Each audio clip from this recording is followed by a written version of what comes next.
Hello students, कैसे हैं आप सब। आशा करती हूँ आप बहुत ही अच्छे होंगे और मैं मीरा सिंह रुचि क्लासेस 71 में आपका फिर से बहुत बहुत स्वागत है। तो हमने अपनी सीडीपी स्टार्ट कर रखी है। आपको बताया मैंने, आपको काफी क्लासेस दी हैं, आपने नहीं देखी है तो प्लीज देख लीजिएगा।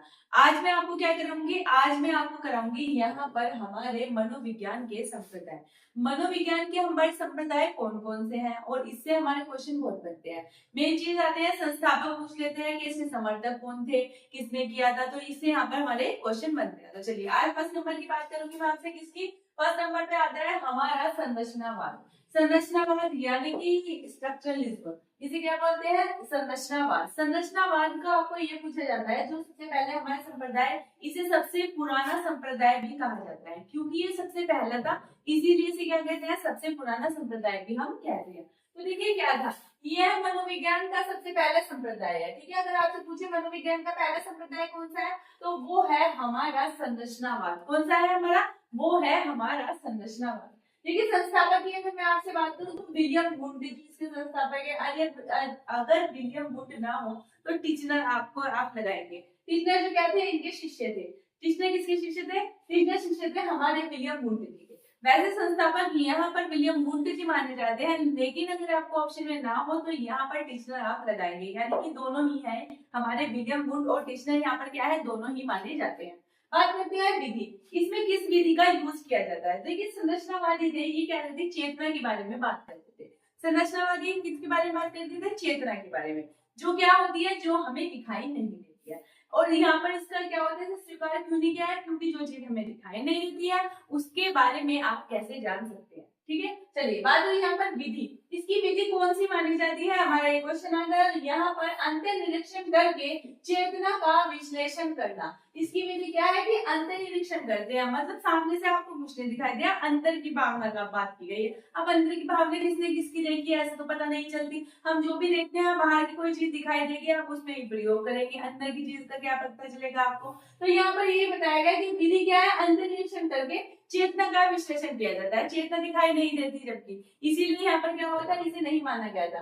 लेकिन शुरुआत आपको पता है, शुरुआत हमने यहाँ से संरचनावाद से हमारी इसी से हुई थी, जिसकी शुरुआत जो अगर मैं बात करूं आपसे 1879 से जर्मनी के लिप्जिग शहर में मानी जाती है। इसकी शुरुआत कब मानी जाती है, 1879 में जर्मनी के लिप्जिग शहर में यहाँ पर इसकी शुरुआत मानी जाती है, जब जर्मन मनोवैज्ञानिक विलियम वुंड ने पहली बार मनोवैज्ञानिक प्रयोगशाला स्थापित की थी। जर्मन मनोविज्ञान थे, विलियम वुंड जी कौन थे, यहाँ पर जर्मन मनोवैज्ञानिक थे। तो इन्होंने क्या कहा, इन्होंने कब किससे शुरुआत मानी जाती है, जब इन्होंने यहाँ पर मनोविज्ञान की पहली मनोविज्ञान की प्रयोगशाला स्थापित की थी। किसने की थी, यहाँ पर की थी हमारे विलियम वुंड जी ने। ठीक है, इसलिए इसका जनक माना जाता है पहली मनोवैज्ञानिक प्रयोगशाला का। बात कर लेते हैं वुंड के अनुसार। वुंड के अनुसार क्या है, हमारे हर अनुभव का आधार हमारी चेतना होती है। वुंड ने क्या कहा है कि चेतना हमारे हर इसका आधार है, वे चेतना को ही आधार मानते हैं। हालांकि हमारा व्यवहारवाद जो अब चल रहा है वो काफी बाद में आया था, फिर प्रकार्यवाद आया, तो सबके अलग अलग थे,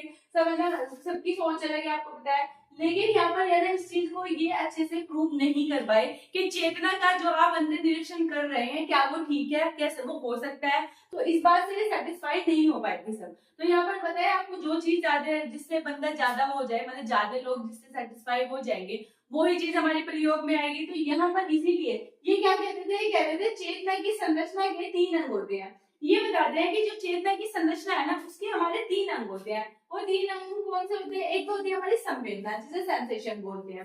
सेकंड नंबर पे आता है हमारा भाव। भाव क्या है, भाव फीलिंग होती है। थर्ड नंबर की बात करूं तो आती है हमारी प्रतिमा यानी कि इमेज। इनका कहना है कि संवेदना, भाव, प्रतिमा जो है वो हमारे क्या है, वो हमारे चेतना की संरचना के 3 अंग है। अगर आपको चेतना की संरचना के 3 अंग पूछे जाए तो कौन कौन से हो जाएंगे, हो जाएंगे, एक तो हो जाएगी हमारी संवेदना यानी कि सेंसेशन हो जाएगा, दूसरा हो जाएगा हमारी फीलिंग, और थर्ड नंबर की बात करूं तो हो जाएगी हमारी कौन सी, इमेज। जैसे कि हम मान लीजिए आप बैठे और आपने ना किसी चीज के बारे में सोच रहे हैं तो हम एक इमेज बनाते हैं ना, अंदर ही मन में बनाते हैं, वो वाली बात है। फीलिंग वाली बात, फीलिंग वैसे तो नहीं दिखाई देती ना, मतलब एक अंदरूनी होता है, भाव वैसे तो नहीं देख पाते आप किसी का। बात करते हैं संवेदना। संवेदना हो रही है मतलब अंदर गिल्टी फील रहा है, कुछ भी हो रहा है आपको, वो बाहर नहीं दिखता, वो अंदरूनी चीज है। इसलिए यहाँ पर जो है ना चेतना के 3 अंग बताए गए हैं, लेकिन ये यहाँ पर प्रूव इसलिए नहीं हुआ क्योंकि ये अंदरूनी बात है, ये सामने से ऐसे आपको नहीं दिखाई देता। बात करते हैं चेतना की संरचना के 3 अंग। मैंने आपको बता दिया चेतना दिखाई नहीं देती, इसीलिए संरचनावादियों ने शिक्षण विधि को क्या कहा है, अंतर्दर्शन विधि कहा है।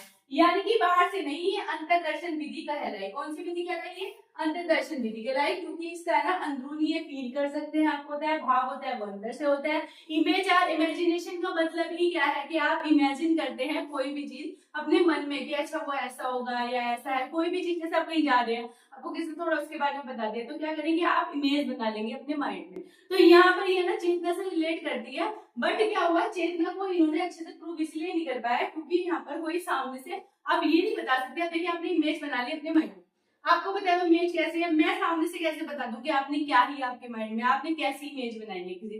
क्योंकि देखिए हमारा सबका माइंड अलग है और हमारे सोचने का जो सबका तरीका है वो बिल्कुल ही अलग है। तो यहाँ पर इसीलिए स्टार्टिंग में ये बात हुई थी, बट आपको पता है ये बात प्रूव नहीं हो पाई। इसलिए हमारे, मैंने आपको जस्ट स्टार्टिंग में बताया था कि चेतना का विज्ञान था, मन मस्तिष्क का विज्ञान था, ठीक है।